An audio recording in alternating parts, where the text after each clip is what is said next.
எவ்வளவு சந்தோஷமாக தெரியுமா? கர்த்தர் நல்லவர். ஆமென். எனக்கு கொடுத்த சொற்ப நேரத்துக்காக கர்த்தரை துதிக்கிறேன். ஆண்டவருடைய அநாதி தீர்மானம் நிறைவேறும்படியாக ஆண்டவர் இந்த இடத்துல அடிமையை கொண்டு வந்திருக்கிறார். நான் சென்னை பகுதியில் மவுண்ட் ரோட்டில் ஊழியர் செய்து கொண்டிருந்தேன். இப்பொழுது அமைந்து கரைந்த ஒரு இடத்துல ஊழியத்தை செய்து கொண்டிருக்கேன். கிருபை நம்பிக்கை ஊழியர்கள் சொல்லி ஆண்டவர் சபையை கொடுத்ததை நடத்த ஆண்டவர் கிருபை செய்திருக்கிறார். சத்தமாக அம்மா சொன்னாங்க, ஸ்டேஷன் வரைக்கும் போயிட்டுது, அல்லேலூயா, இந்த தெரு வரைக்கும் போயிருக்குதுன்னு சொன்னாங்க. நிறைய காரியங்களை சொன்னேன். உண்மையிலே ரொம்ப சந்தோஷம். கர்த்தருக்குள்ள மகிழ்ச்சியா இருப்பதுதான் நம்முடைய பலன். அல்லேலூயா சொல்லுவோமா? இயேசுவின் நாமம் என் நாவுக்கு சுகீதம், நான் இனந்தனிலே ஆழேயா. இயேசுவின் நாமம் என் நாவுக்கு சுகீதம், நான் இனந்தனிலே ஆழேயா. தீருங்கள் குறையும் தீருங்கள் குறையும் தீருங்கள் தீரும் குறைக்கவும்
சமூகத்தில் பிரியனும் பிரீதியா இருப்பதாக. ஆமென். அல்லேலூயா. பின்னால் உட்கார்ந்திருக்கிற ஐயா வேத களஞ்சியம். அவருக்கு முன்னால் நின்று பேசுறதுக்கு நான் எந்த விதத்திலும் தகுதி அல்ல. ஆனாலும் அடிமையை அவர் அநாதி தீர்மானத்தின்படி இந்த இடத்துக்கு கொண்டு வந்திருக்கிறார். அல்லேலூயா. செய்திக்கு ஆதாரமாக மத்தேயு எழுதின சுவிசேஷம் 14ஆம் அதிகாரத்துல 34 36 வரைக்கும் வாசிக்கும்படியாக கேட்கிறேன். 14ஆம் அதிகாரம் 34 முதல் 36 வரை. பின்பு அவர்கள் கடலை கடந்து கெனசரேத்து நாட்டில் சேர்ந்தார்கள். மனுஷர் அவரை இன்னார் என்று அறிந்து சித்தப்பொருளுக்கும் செய்தி அனுப்பி பிணியாளிகள் எல்லாரையும் அவரிடத்தில் கொண்டு வந்து அவருடைய வஸ்திரத்தின் ஓரத்தையாகவும் அவர்கள் தொடுபடி உத்தரவாக வேண்டும் என்று அவரை கேள்விப்பட்டார்கள். தொட்ட யாவரும் சுத்தமானார்கள். ஹல்லேலூயா. தொட்ட யாவரும் சுத்தமானார்கள். ஹல்லேலூயா. இந்த செய்தியை எத்தனை நீங்க கேட்டிருப்பீங்க, ஐயா பேசியிருப்பாரு, நான் நினைக்கிறேன், விசுவாசிக்கிறேன். ஆண்டவரை தொடுவது இப்படி. ஹல்லேலூயா. இங்க இருந்து ஐயாவை தொட்டலாம். அதை தொடும்போது அவருக்குள்ள வல்லமை எனக்குள்ள பாயும். நான் விசுவாசிக்கிறேன். இயேசுவை தொட்ட யாவரும் சுத்தமானது காரணம் என்ன? அவருடைய சரீரத்தில் ஒரு வல்லமை பெறப்பட்டது. அதே அதிகாரத்தில் நாம் பார்க்கிறோம், 12 வருடம் பெரும்பாடு உள்ள ஸ்திரீயினுடைய காரியத்தை நமக்கு நல்லாவே தெரியும். அவர் அநேக நாள் உதிர போக்கினாலே கஷ்டப்பட்டு வேதனையோடு கூட வெளியே வர முடியாத ஒரு சூழ்நிலையில தன் இருதயத்தில் ஒரு தீர்மானம் பண்ணினான். எப்படியாயினும் ஆண்டவருடைய வஸ்திரத்தின் ஓரத்தை ஆயினும் தொட்டால் நான் சுத்தமாவே என்று தீர்மானம் பண்ணிக்கொண்டு கூட்டத்தின் நடுவே வந்து அந்த வஸ்திரத்தின் தொங்கலை தொட்டார். ஆண்டவர் அங்கே நின்று என்னை தொட்டது யார் என்று கேட்டார். சீசர்கள் சொல்றாங்க, எவ்வளவு கூட்டம் நெருங்கிட்டு இருக்குது, உன்னை தொட்டது யாருன்னு கேட்கிறீங்களே அப்படின்னு சொல்லும்போது சீசர்களுக்கு கூட அது தெரியாது. ஆண்டவர் சொன்னார், என்னிலிருந்து ஒரு வல்லமை புறப்பட்டது. ஒரு அலையில சொல்லுங்களேன். இங்கிருந்து அம்மா வந்து அல்லேலூயா சொல்லுங்க சொல்லுங்க சொல்லுங்க உங்களை சொல்லிக்கிட்டே இருந்தாங்க. எனக்கு ரொம்ப சந்தோஷமா இருந்துச்சு. நீங்களும் விடாதபடி அல்லேலூயா சொல்லிக்கிட்டு இருந்தீங்க. இப்போ ஒரு அல்லேலூயா சொல்லுங்க பார்க்கலாம்.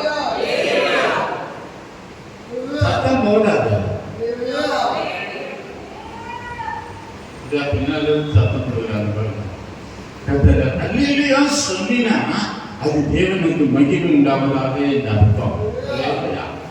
இந்த நாளில ஜீவனோடு கூட ஆண்டவர் நம்மை வைத்திருக்கிறது என்பது அவருடைய நாம மகிமைக்காக தான். இந்த நேரத்துல வசனம் சொல்லுது, அவரை தொட்ட யாவரும் சுத்தமானார்கள். எப்படி அவரை தொட்டாங்க அப்படின்னு சொல்லி மேலும் பார்த்தீங்கன்னா, அவரிடத்து மனுஷர் அவரை இன்னார் என்று அறிந்து அவரை தொட்டார். சும்மா தொடல. அவர் யாரு, அவர் எப்படிப்பட்டவர், அவர் என்ன செய்வார் என்று சொல்லி அவரை குறித்து நன்றாய் தெரியணும். தெரிந்த பிறகுதான் தொட்டார்கள், சுத்தமானார்கள். இந்த கால வேளையில தேவ சமூகத்தில் வந்திருக்கிற தேவ ஜனமே, எத்தனையோ முறை தேவ சமூகத்தில் இத்தனை மணி நேரங்கள் கடந்து தேவ சமூகத்தில் காத்திருந்து ஜெபித்திருக்கிறோம்.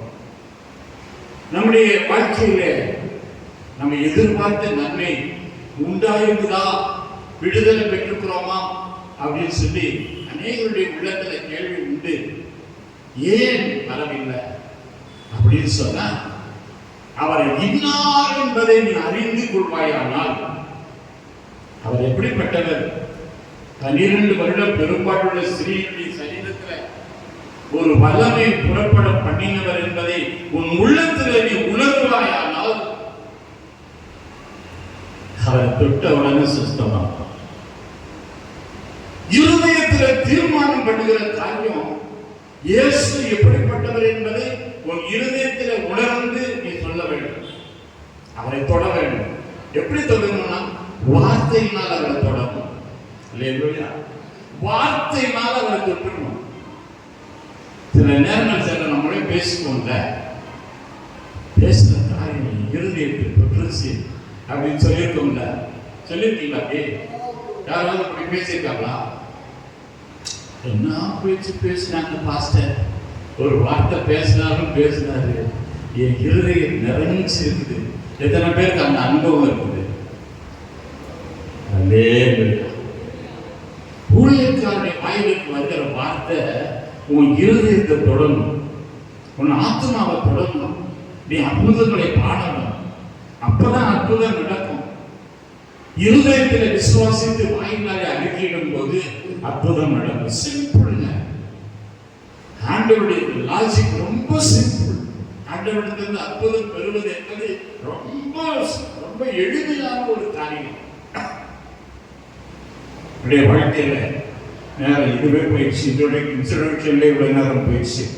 ஒரு 3 பேரை குறித்து அவங்க எப்படி தொட்டாங்கன்றதை பார்க்க. லூக்கா எழுதின சுவிசேஷம் 18ஆம் அதிகாரத்துல 35ல இருந்து 42 வரைக்கும் தயவு செய்து வாசிக்கும்படியாக கேட்கிறேன். லூக்கா எழுதின சுவிசேஷம் 18ஆம் அதிகாரம் 35ல இருந்து 42.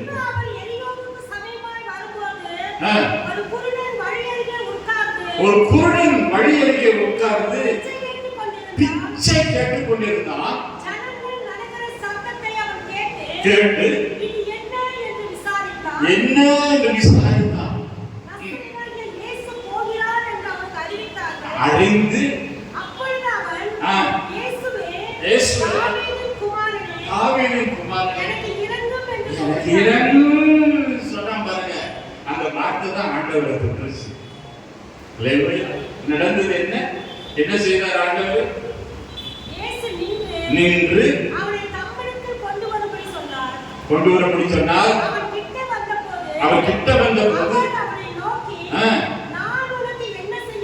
நான் உனக்கு என்ன செய்ய வேண்டும்?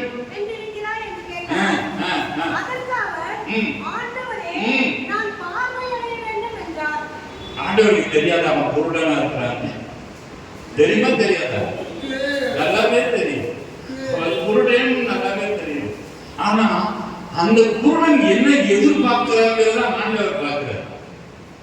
நீ ஆண்டவரை எப்படி கேட்கிற, எப்படி தொடர்பு கொள்கிற, எப்படி அவர்கிட்ட நெருங்கிறதுன்னு ஆண்டவர் கவனிக்கிறார்.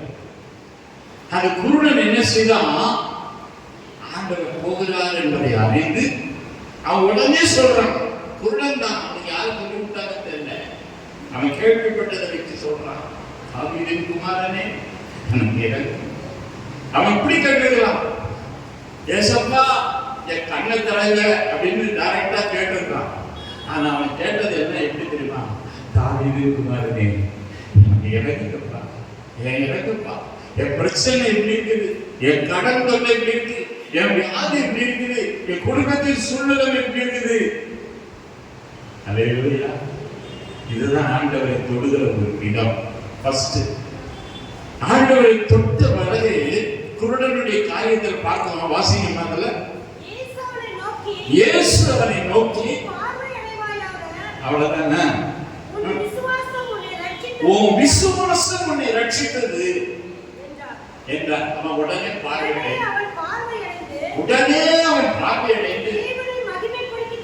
தேவனை மகிமைப்படுத்திக் கொண்டு அவருக்கு பின் சென்றான். ஒவ்வொரு வார்த்தையும் நீங்க அடுத்த திருத்தமா வாசித்து பார்த்தீங்கன்னா ஆண்டவரை தொடுகிற விதத்தை அவர் மேலிருந்து பார்ப்பார். வார்த்தையை வாசிக்கும் போதே உச்சரித்து அழுத்தம் திருத்தமா வாசித்து பார்த்தீங்கன்னா அதுல ஆண்டவரை தொடுகிற விதம் உங்களுக்கே புரிக்கும். இப்படிதான் ஆண்டவரை தொடுகிற ஒரு காரியம். குருடன் தொட்டாங்க. கண்ணு தெரிஞ்சவங்களுக்கு என்னாச்சு? அவங்க கண்ணு தெரியவங்க அப்படியே போயிட்டே இருக்கிறாங்க. ஆனா குருடன் கேள்விப்பட்டு தாவீதின் குமாரனே எனக்கு இறக்கம் சொன்னார். ஏன்னா அவர் இரக்கம் உள்ளவர் என்பதை அவன் அறிந்திருந்தான். அவரை இன்னார் என்று அவன் அறிந்திருந்தான். அந்த குருடன் அவன் பத்தினியை கொண்டிருந்தான், பிச்சை எடுத்து, அதுதான் அவனுடைய வழக்கம். ஆனா இயேசு போகிறார் என்பதை கேள்விப்பட்ட உடனே அவர் இரக்கம் உள்ளவர், அற்புதம் செய்யும் வல்லவர் என்பதை அவன் அறிந்து கொண்டு தாவீதின் குமாரனே எனக்கு இறங்கணும். கூட்டத்தில் இருக்கிறவங்க எல்லாம் சொன்னாங்க, சுமார் சதம் போடாதுன்னு. ஆனா அவன் என்ன செய்யறான்? மறுபடியும் என்ன செய்யறான்? பேசாம இருக்கும்படி அவன் அதட்டினார்கள். தாவீதின் குமாரனே எனக்கு இறங்கும் என்று மிகவும் அதிகமாய் கூப்பிட்டான். கால வேளையிலே தேவ சமூகத்துக்கு வந்திருக்கிற தேவ ஜனமே, அந்த தாயார் சொன்ன ஒரு காரியம் என் உள்ளத்துல ரொம்ப சொல்லுச்சு. 2 பிள்ளை, அவங்க அப்பா ஐயா சொன்னாலும் 2 பிள்ளைகளை பற்றி அவங்க பேசியிருக்கிறாங்க. அந்த சூழ்நிலைமையில மத்தியில் அந்த அம்மா கண்ணீரோடு இங்க வந்திருக்கிறாங்க. கண்ணீரோடு தான் வந்து இந்த ஆராதனை நடத்தினாங்க. நீங்க நினைக்கலாம் பாசத்துக்கோ வசதியா இருக்காது, நம்ம ஜம்மு கார்ல வர்றவங்க அவருடைய நெருக்கம் என்னன்னு உங்களுக்கு நல்லாவே தெரியும். உங்களுடைய உத்தரவாதம் இன்னைக்கு நான் சொல்லுகிறேன், உங்களுடைய உத்தரவாதம் இந்த பிள்ளைகளுக்காக ஜெபிங்க. கர்த்தர் பெரிய காரியங்களை செய்ய அவரால் முடியும். அவரால் கூடாது ஒண்ணுமே இல்லைங்க. உந்த நாமத்தில் எல்லாம் கூடும், எல்லாம் கூடுமே. அந்த பாட்டு தெரியும். உந்த நாமத்தில் எல்லாம் கூடும், எல்லாம் கூடுமே. எல்லாம் கூடும், எல்லாம் கூடுமே. உம்மா கூடும், எல்லாம் கூடும், எல்லாம் கூடும். கூடாது ஒன்றும் இல்லையே, உம்மா கூடாது ஒன்றும் இல்லையே. உந்த நாமத்தில் எல்லாம் கூடும், எல்லாம் கூடுமே. உந்த நாமத்தில் எல்லாம் கூடும், எல்லாம் கூடுமே. கூடாதது ஒண்ணுமே இல்லைங்க. ஆண்டவரால் கூடாத காரியம் ஒண்ணுமே இல்லை. அவரை இன்னாலும் நீ அறிந்த பிறகு நீ என்ன காரியத்தை நினைக்கிறோ அதை நிறைவேற்ற அவர் போதுமானவராக இருக்கிறார். உனக்கு பரிசுத்த உள்ளத்தோடு கூட அவர் இன்னாருந்ததை இன்னைக்கு நீ அறிஞ்சிக்கோ. உன் காரியத்தில் ஜெயத்தை நாளைக்கு பார்ப்ப. காத்து நாளைக்கு ஒரு வேலை ஸ்தலத்தில் அற்புதத்தை செய்கிறதை நீ பார்ப்ப. நீ படிக்கிற இடத்துல ஆண்டவர் உயர்த்துகிறத பார்ப்ப. உன் குடும்ப சூழ்நிலையில பார்க்கும்போது அவரை இன்னாருன்னு அறிஞ்சு, கண்டவரே தாவீதுக்குமாரனே எனக்கு இறங்கும் என்று பத்திமையை கூப்பிட்டானே, அது போல இடத்துல வருகிறையா. என் பிள்ளைகளுடைய வாழ்க்கையில காரியங்களை கர்த்தர் மாற்றும் இயேசுவின் நாமத்துல கேள்வி கர்த்தர் செய்வார். நேற்று தினத்துல ஒரு பிளட் டெஸ்டுக்காக போயிருந்தேன். அந்த பிளட் டெஸ்ட் பண்ணும்போது இருக்கிற பிள்ளைய பார்த்தேன். என்னுடைய உள்ளத்துல ஆவியானவர் ஏகணும் இருக்காரு. எனக்கு காய்கறி கடைக்கு போனா கூட ஒரு சத்தியத்தை சொல்லிட்டு வந்தது. அது என் பழக்கம் என்னுடைய அந்த பிள்ளைய பார்த்து என் பேரெல்லாம் எழுதிச்சு. நான் கேட்டேன், ஆவியானவர் எனக்குள்ள உனக்கு வந்து தைராய்டு இருக்குதாமா அப்படின்னு கேட்டேன். ஆமா பாஸ்டர், ரொம்ப காலமா இந்த பாடுபட்டு அதுக்காக மருந்து சாப்பிட்டுருக்கேன் அப்படியே கையை வச்சு செடிக்க ஆரம்பிச்சேன். ஜெபிச்சு அந்த பிள்ளைக்கு ஆண்டவரே இப்போ விடுதலை தாங்கன்னு சொல்லி ஜெபிச்சுட்டு சாயந்தரம் வரதுக்குள்ள இந்த ரிசல்ட் வரதுக்குள்ள அந்த பிள்ளைகிட்ட இந்த ரிசல்ட் வருது. நான் ஏற்க சொல்லுங்களேன், என் சரீரத்துல ஒரு மாற்றத்தை காண்கிறேன் பாஸ்டர். 2 நாளும் மருந்து சாப்பிட, இன்னைக்கு எந்த மருந்து சாப்பிடாம நான் நல்லா இருக்கிறேன் அப்படின்னு சொல்லி அதே சொல்லுங்களேன். தேவனால கூடாத காரியம் ஒண்ணுமே இல்லைங்க. அவரை இன்னாரும் நீ அறிந்து அவரை விசுவாசித்து உன் இருதயத்திலிருந்து ஒரு வார்த்தை புறப்பட்டுச்சுன்னா அற்புதம் செய்யும். Simple logic. யாருக்கும் ஐயா சொல்லிதான் ஜெபம் பண்ணிதான் முடியும், அம்மா சொல்லிதான் ஜெபம் பண்ணி முடியும். நீ ஜெபம் பண்ண அற்புதம் நடக்கும். எத்தனை பேர் விசுவாசிக்கிறீங்க? சத்தமா சொல்லுங்க. அதை சொல்லுங்களேன், தைரியம் சொல்லுங்களேன். ஐயோ என்னால் முடிக்க முடியாது, அல்லேலூயா பிடித்துக்க இல்லை, அல்லேலூயா சொல்லுங்க. உங்களால கூடும். கை தூக்கணுங்களுக்கு எல்லாருக்கும் கூடும். கை தூக்காம இருக்கிறவங்களுக்கு 6 மாசம் கழிச்சு கூடும்.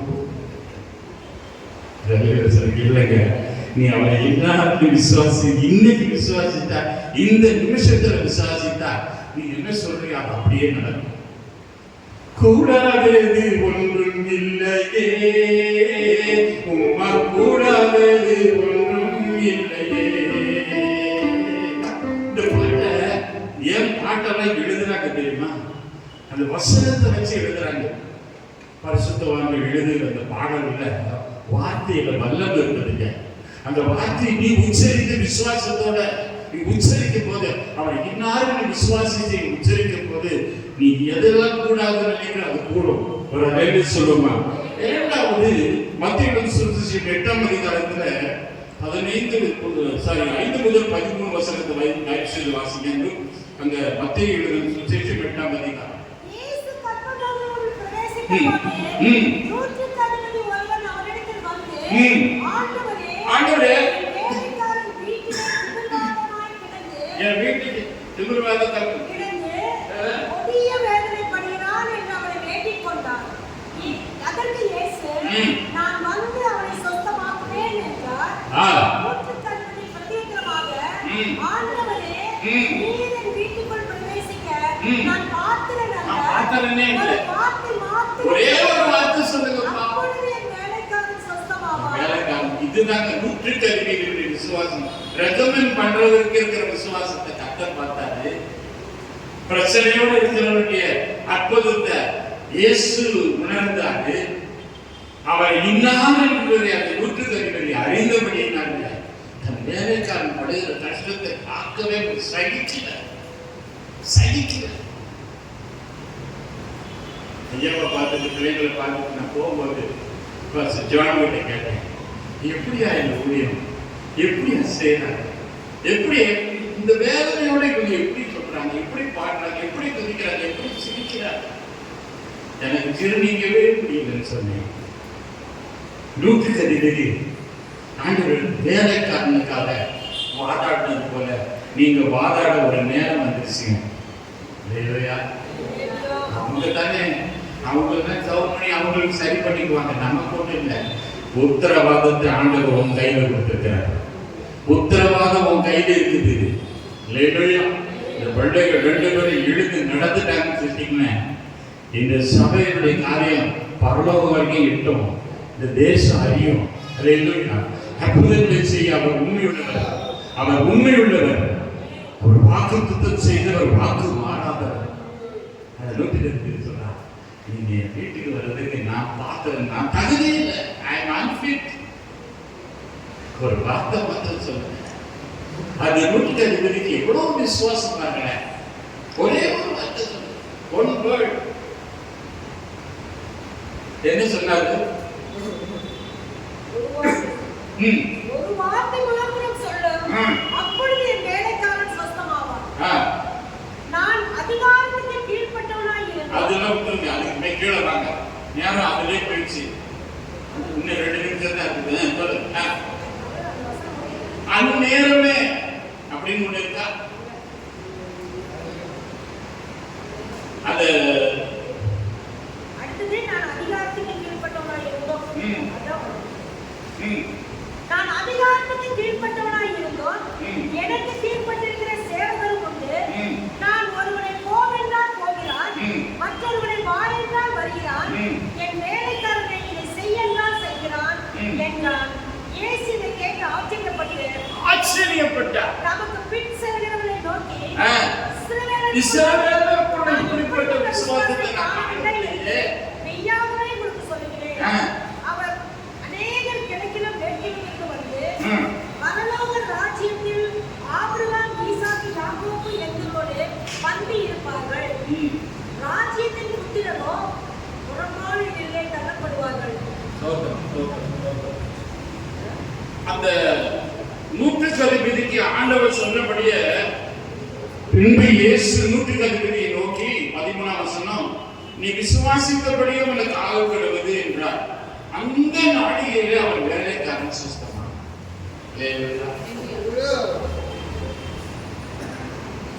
ரெக்கமெண்ட் பண்றவங்களையும் ஒரு வல்லமை இருக்கு. அதை அப்ளை பண்றவங்களை விதத்தில் அப்ளை பண்ணும்போது அற்புதம் நடக்கும். அந்த வேலைக்காரன் போய் ஆண்டவரை கேட்கல, அவன் நூற்றுக்கதிபதிக்கு ரெக்கமெண்ட் பண்ணான். ஆண்டவர் அதை கவனிக்கிறார். சில வேலைக்குள்ள இப்படிப்பட்ட ஒரு விசுவாசத்தை நான் பார்த்தா என்ன சொன்னாரு? நீ விசுவாசித்தபடியே உனக்கு ஆகப்படுவது. என்ன விசுவாசித்தாம ஒரு வார்த்தை சொல்லுங்கப்பா, என் வேலைக்காரன் சுத்தமாவான். அவன் சொல்லும் போதே அவன் சுத்தமா இருப்பான். நான் அப்படிதான் விசுவாசிக்கிறேன். அந்த நாளிகையிலே அவன் சுத்தமானான். நம்முடைய ஆண்டவர் காலம் சென்று கொடுக்கிறவர்கள் கேட்ட உடனே கொடுப்பார். கேளுங்கள் அப்பொழுது உங்களுக்கு, தட்டுங்கள் தேடுங்கள், எல்லாம் தெரியும். ஆனா நம்ம ஏற்ப நடக்கும் போது நடக்கும், தானாவே நல்லாவே நடக்கும். தேங்க்யூமா.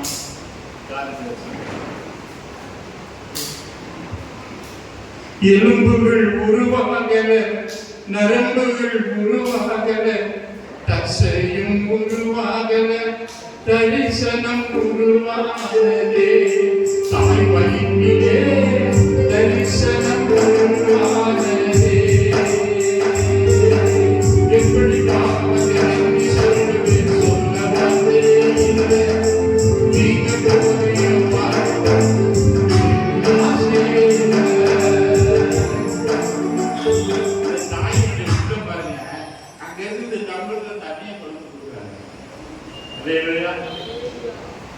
எடுத்து சொல்றேன். ஒரு டம்ளர் தண்ணி கிடைத்து கொடுத்துட்டா அவருக்கு ஆசீர்வாதம். சில பேர் உங்களை தாண்டி அந்த அம்மா குழந்தை கொடுத்துட்டாங்க. இது ஆசீர்வாதமான ஒரு தண்ணி. அதே சொல்லுங்களேன், கத்தெடுத்தது என்ன காரியம் வந்தாலும் அந்த நன்மை உடனே சாட்சியை சொல்லிட்டீங்கன்னா கத்தர் அதில் மகிமைப்படுவார். பரலோகம் அதை பார்த்து மகிமைப்படும். நூற்றுக்கு அதிபருடைய விசுவாசத்தை பார்த்து அவர் என்ன செய்தார்? வேலைக்காரன் உடனே சுத்தமாக. மூன்றாவது காரியத்தை நான் சொல்லி முடிக்கிறேன். உடைய வாழ்க்கையில அவரை இன்னார் என்று அறிந்து நீ கேட்கும் போது அற்புதம் நடக்கும். லூக்கா எழுதின சுவிசேஷம் 5ஆம் அதிகாரம் 11-13 என்று வாசிக்க. லூக்கா 5ஆம் அதிகாரம் 11-13. அவர்கள் படகுகளை கரையிலே கொண்டு போய் நிறுத்தி எல்லாவற்றையும் விட்டு அவருக்கு பின் சென்றார்கள். பின்பு அவர் ஒரு பட்டணத்தில் இருக்கையில் குஷ்டரோகி ஒருவன் இயேசுவை கண்டு முகங்குப்புற விழுந்து, ஆண்டவரே அவ்வளவுதான். என்ன நடந்ததுக்கு அப்புறம் அவர் தமது கையை நீட்டி அவனை தொட்டு எனக்கு சித்தம் உண்டு, சுத்தமாக என்றார். உடனே குஷ்டரோகம் அவனை விட்டு நீங்கிவிட்டது. இந்த குஷ்டரோகி தொட்ட விதத்தை கவனிச்சீங்களா? இயேசுவை பார்த்தவன முகங்குப்புற விழுந்து அவரை இன்னார் என்று அறிந்து கொண்டு ஆண்டவர் கேட்டார், உனக்கு என்ன பார்க்கணும்? குஷ்டரோகம் நீங்கும். அவருக்கு வாசிக்கின்றதா ப்ளீஸ்? உமக்கு சித்தமானால் என்னை சுத்தமாக, உமக்கு சித்தமானால் என்னை சுத்தமாக்க உம்மாலே ஆகும் என்று அவரை வேண்டிக் கொண்டார். இதுதான் ஆண்டவரை தொட்ட விதம். குஷ்டரோகி ஆண்டவரை தொட்ட விதம் என்றார். உமக்கு சித்தமானால் இவன் போய் கேட்டுக்கலாம், நான் குஷ்டரோகமா இருக்கிறேன், எனக்கு சொந்தமாக அப்படி கேட்டுக்கலாம். ஆனா ஒரு அவனுடைய அப்ளிகேஷனை பாருங்க. உமக்கு சித்தமானா எனக்கு சுத்தமாக உம்மாவுக்கு ஆண்டவரை தொட்டுட்டான். என்ன நடந்தது பாருங்க. குஷ்டரோகம் அவர் தமது கையை நீட்டி அவனை தொட்டு எனக்கு சித்தம் உண்டு, சுத்தமாக என்றார். உடனே குஷ்டரோகம் அவனை விட்டு நீங்கிற்று. உடனே குஷ்டரோகம் நீங்கிற்று. அவரை தொட்ட யாவரும் சுஸ்தமானார்கள். முழு காரியத்தை நான் சொன்னேன். இன்னைக்கு எதாவது புரிஞ்சிருக்கீங்க? எல்லாமே நமக்கு தெரிஞ்ச சம்பவத்தை தான் நான் சொல்லியிருக்கிறேன். இயேசுவை தொடுகிற விதம் நீ தெரிஞ்சுக்கிட்டு அவரை இன்னார் என்று அறிந்து நீ தொட்டா உன் வாழ்க்கையில சுகம் உண்டாகும், உன் வாழ்க்கையில் அற்புதம் ஆகும், உன் பிரச்சனை மாறும். உன்னை விடுவிக்க அவர் போதுமானவராக. கர்த்தர் இந்த நேரத்துல இந்த செய்தியை கொடுத்து கர்த்தர் கிருபை செய்தபடியா செய்து அனுமதி கொடுத்த ஐயாவுக்கு நன்றி சொல்றேன். ஆண்டவர் அவரை ஆசீர்வதிப்பார். சீக்கிரத்துல ஆண்டவருடைய வல்லமை இந்த பிள்ளைகளுக்குள்ளே இறங்கி ஒரு அற்புதத்தை செய்ய. கண்களை மூடி ஆண்டவரை நோக்கி பார்ப்போமா? இன்னைக்கு எல்லாரும் கேட்போம், இந்த 2 பிள்ளைகளுடைய வாழ்க்கையில ஒரு மாற்றம் உண்டாகும். இறங்கும்பா, மனம் இறங்க. இந்த பெற்றோர் என்ன செய்வாங்க? இந்த ஊழியத்தை செய்யறாங்களே, இந்த கனமான ஊழியத்தை செய்யறாங்களா? எங்களுக்கு எல்லாருக்கும் ஒரு உத்தரவாதம் இருக்குது. இன்று முதல் இந்த பிள்ளைகளுக்காக நாங்கள் ஜெபிப்போம் என்று தீர்மானிக்கிற ஒவ்வொருடைய இருதயத்தை நீ பார்த்திருக்கீங்கப்பா. ஒரு விஷய பிள்ளைகளுடைய ஜெபத்தை கேட்டு ஒரு அற்புதத்தை செய்யுங்க ஆண்டவரே. ஒரு அதிசயத்தை காணப்படுங்க ஆண்டவரே. இந்த வாலிப மகன் எழுந்து நின்று கர்த்தருக்கு மகன் இவர்களுடைய சாட்சியாய் எழுந்து நிற்கும். உம்மாலும் கூட உமக்கு சுத்தம் உண்டு. சுத்தமாக உம்மாலும் நாங்கள் விசுவாசிக்கிறோம். நாங்கள் விசுவாசிக்கிறவர் இன்னார் என்று நாங்கள் அறிந்திருக்கிறோம். விசுவாசிக்கிறவர் இன்னார் என்பதை அறிந்திருக்கிறோம். இந்த நாளில் இந்த வசனத்தை கேட்ட பிள்ளைகளுக்கு இந்த வார்த்தையின் வல்லமை பிள்ளைகளுக்கு கடந்து போகும். அற்புதங்களை செய்து எதிர்பார்த்த நன்மைகளுடைய வாழ்க்கையில் உண்டாகும். இயேசுவின் நாமத்தில் ஜெபிக்கிறேன். ஜெபம் கேளும் ஜீவனுள்ள நல்ல பிதாவே. ஆமென்.